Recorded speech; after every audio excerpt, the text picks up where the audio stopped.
organic is I want to say our number one, maybe right there with subscription, what we're focused on before. Wow. Moving into quarter 4, the founder just kind of kept posting the same content that was working. Hello and welcome back to the DTC Deep Dive. My name is Fraser, and if you're watching this podcast, then you'll realise by my big bushy beard that I haven't seen a razor in quite a while. However, today is going to be different because we're going to be talking to Trace Crawford from Supply. He's going to be telling us all about their incredible high quality razor. You need to Google this thing. It's like a piece of art. This thing is incredible. He's going to be talking about how they managed to 3x their acquisition using Facebook ads. If you think Facebook ads are dead, then this podcast is going to prove you wrong. Let's get started. Trace, welcome to the DTC Deep Dive. How are we doing today? You're another American guest. Whereabouts are you in the world? I am in Fort Worth, Texas. Actually, just outside Fort Worth. So lovely. Dallas How is area. it over there? What time? It must be pretty early, right? It's 9. Yeah, just starting the day here. It's a pretty decent day in terms of weather. It's been pretty scorching lately, though. Had a whole month like it was 110. Oh my goodness! Yeah, it's been rough. Yeah, we've had the worst. Like, I'm British, I'm ginger, I don't deal with the heat, and we've had some heat. It's been horrific. So, Supply, it's a male grooming company.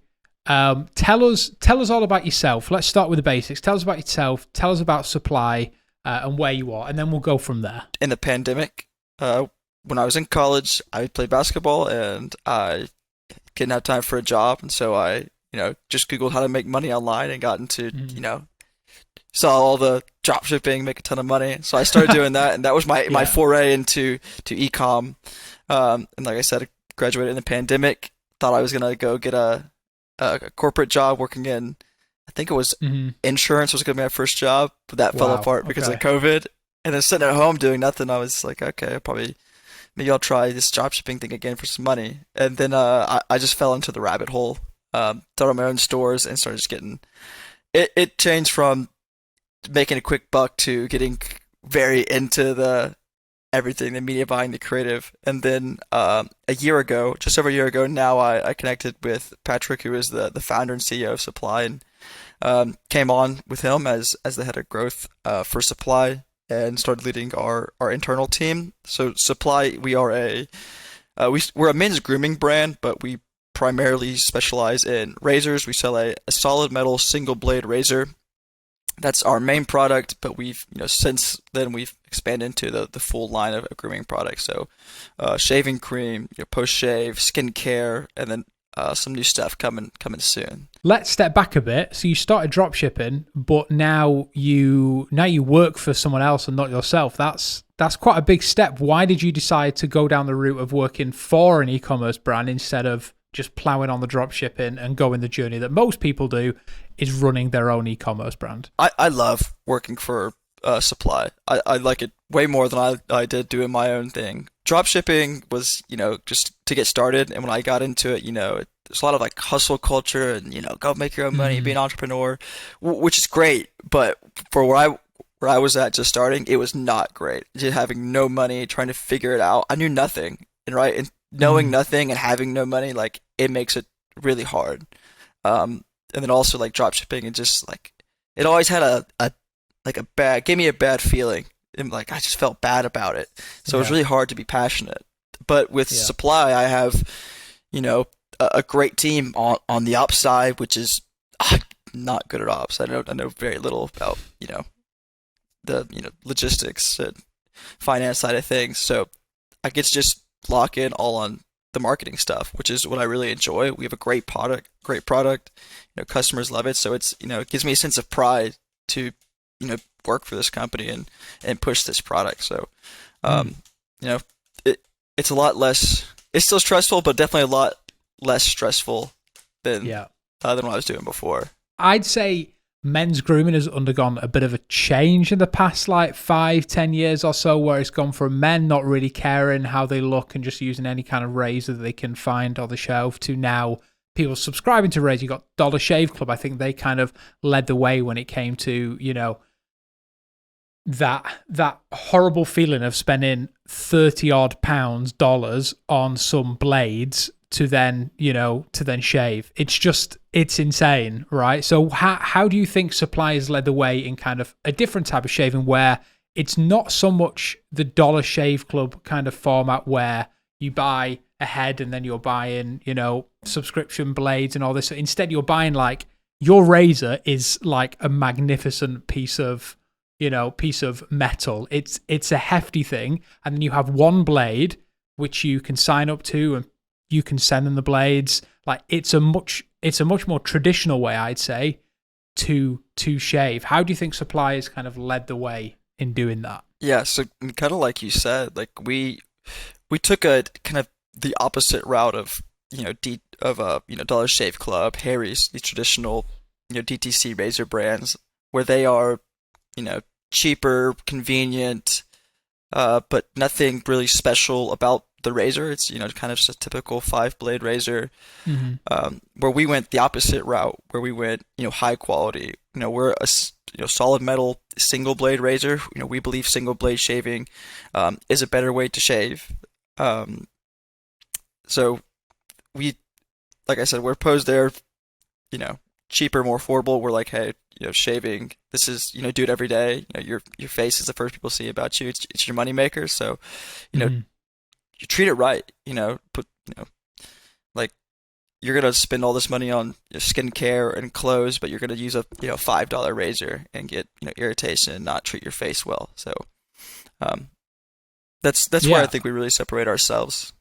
Yeah, I agree. And as you can tell, I'm not someone that is shaves a lot. I have a nice big ginger beard, and one of the reasons that I started growing a beard was because I've always had the worst experience with like razor burn, dry skin after shaving, all the usual stuff which people have complaints about, about shaving. And the reason why people spend so much money on razors is all the problems which I suffered with. How do you communicate those benefits of a single blade, a high quality single blade to your customers, and how do you stop them from thinking, oh, this is just another subscription razor brand which is just trying to get my however much per month? There's definitely layers to like the barriers we have to break through in our marketing. Like you said, like there's a lot of people like that. I was the same as you. I didn't shave for a while just because I hated shaving. Like it felt terrible. I would use the typical grocery store razor.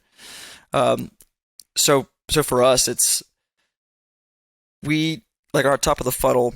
We really like to use facts to show like how the multi-blade razor is causing that irritation and how it happens and how to get rid of it. Be really informational there. And then we really push we give a 100-day trial on everything.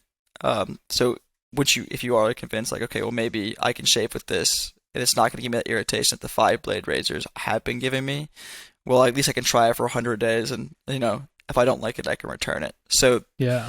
There's no risk for the customer who's kind of taken the jump there. Do you think that guarantee is one of the main reasons why people choose to try you out? Because I think that's nobody wants to spend money on a product and then the benefits that they've promised them not get them. So do you think like having that guarantee is something which has really helped you carve a bit in the market?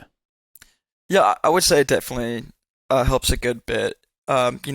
Like I said, a lot of people aren't sure about our product. They haven't used a single blade before, or they're just, they kind of gave up on shaving. They just thought they were kind of doomed to, whenever they shaved with whatever they shaved with, they were going to have the same problems.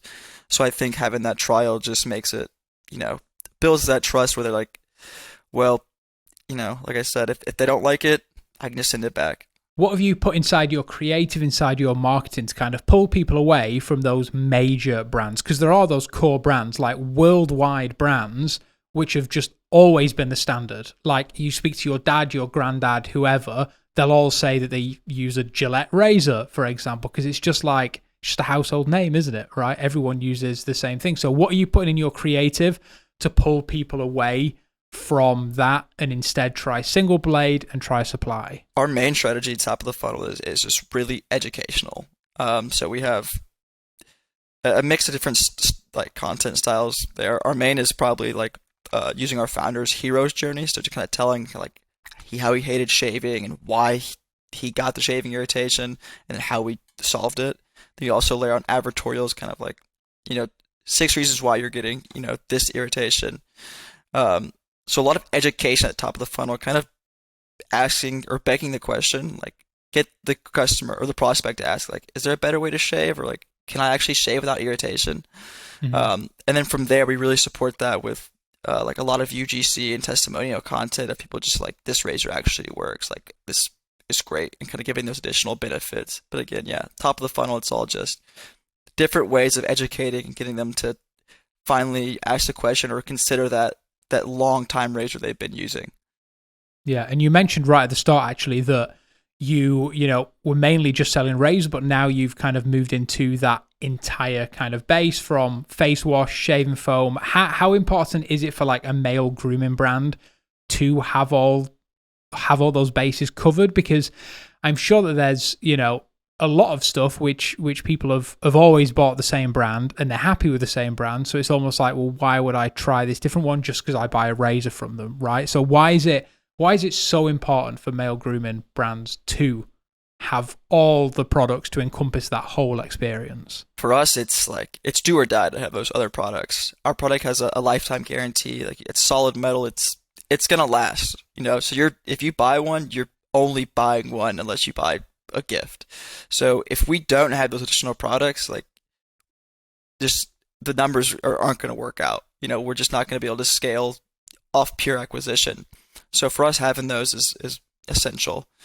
For us, the rest of our product line, the shaving cream, post shave, skincare, all is an accessory to the experience. Like, you're buying the razor, and it's not just just get a quick shave. It's a real experience, and you get the real experience by using our our shaving cream and our post shave, which I believe are just as high quality as as the razor, and even higher quality than what else is seen on the market.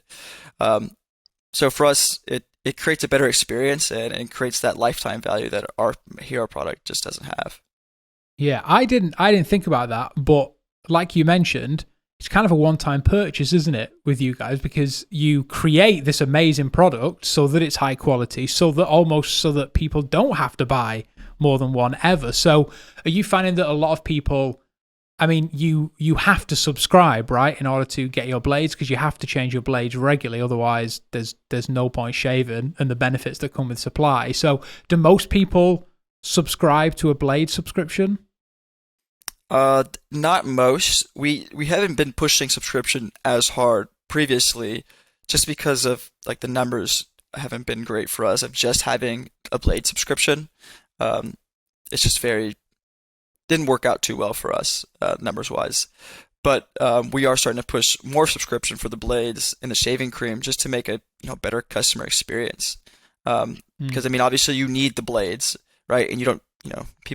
You can't use the product if you run out of blades. So just to extend that LTV, we need them to obviously use the product, but throwing in the shaving cream as well. That's more of a product that it's easy to go to the grocery store and grab your typical shaving cream when you run out of it.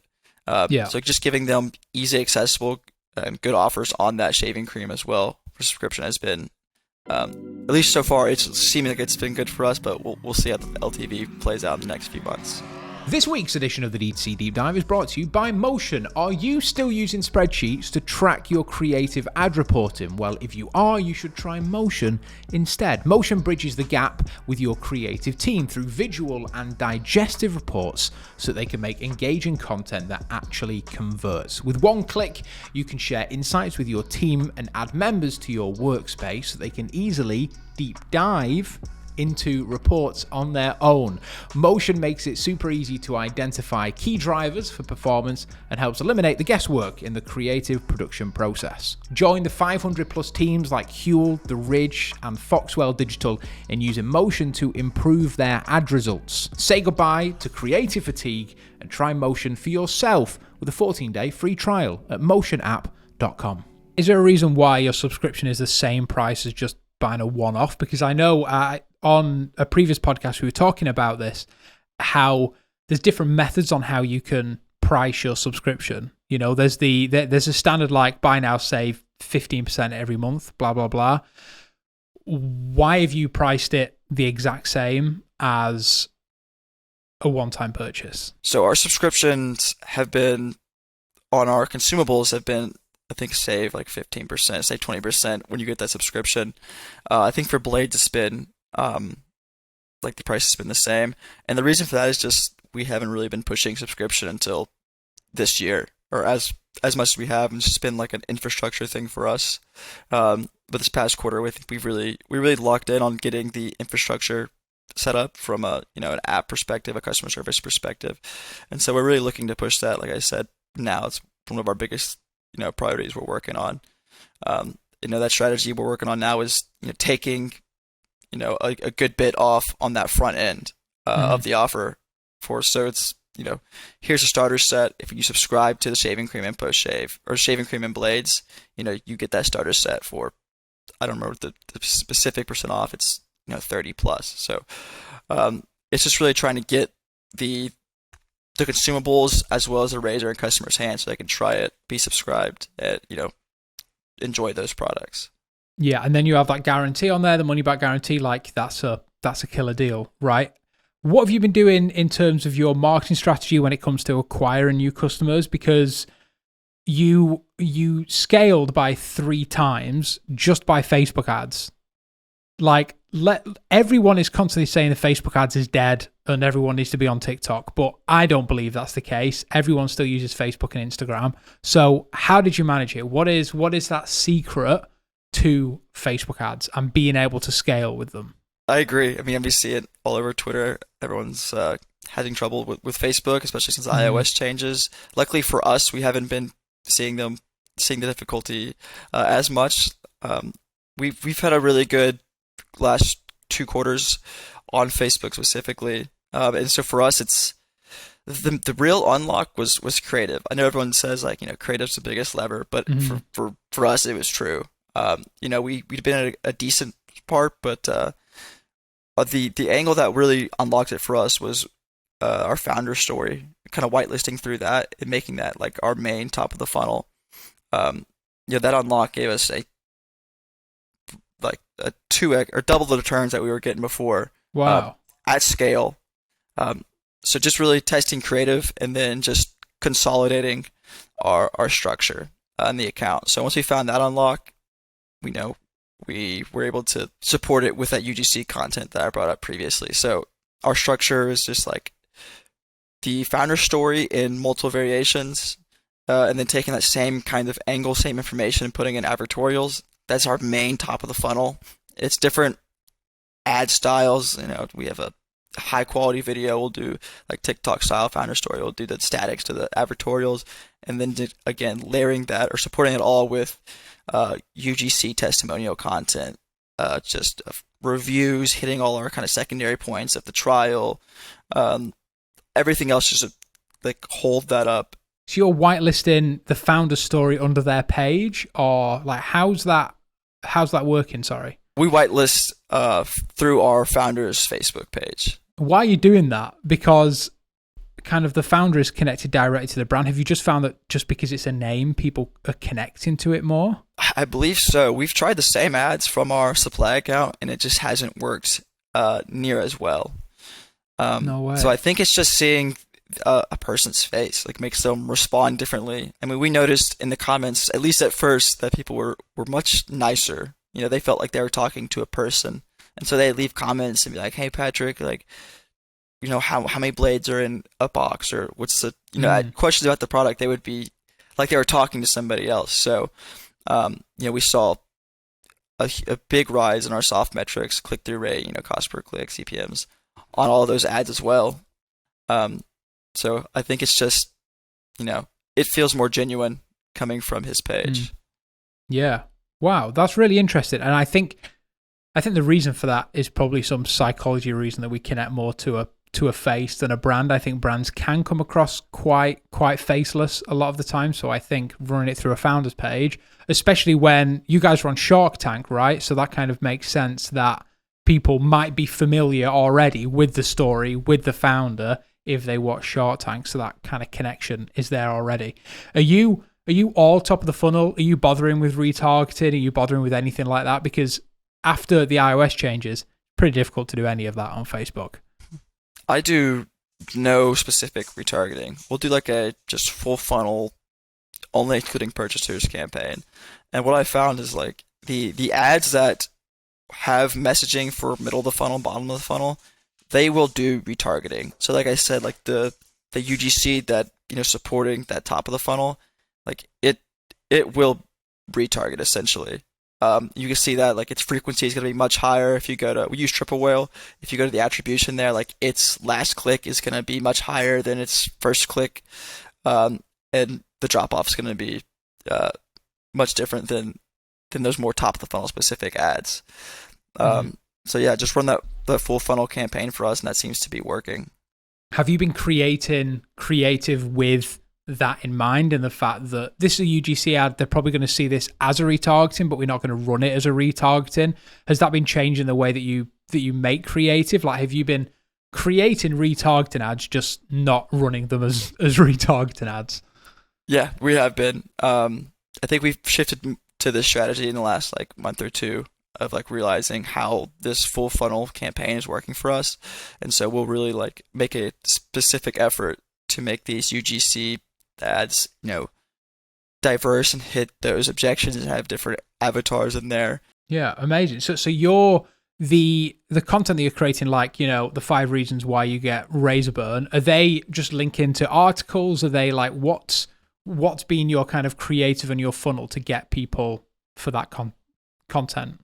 We haven't fleshed out the advertorials as much as we'd like. Right now, we run them to a listicle on our page, which then sends them to a quiz. And the ads for that are just static ads we found to work best. Why do you think Facebook has been so powerful for you? And why do you think that's been like the main scaling channel away from, the usual alternative channels? Facebook, it is the channel still. Even people complain about the iOS and all the changes. TikTok is great and it's on the come up, but I think Facebook still has the ability. It has the user base and it has the ability to scale and the consistency. We do TikTok, or we used to do TikTok. We turned it off not too long ago, but we got to a decent bit of spend at a decent return, but it was still very inconsistent. We hit a plateau there where we just couldn't scale past a certain amount. I think that amount was like, we got to like 2K a day at one point.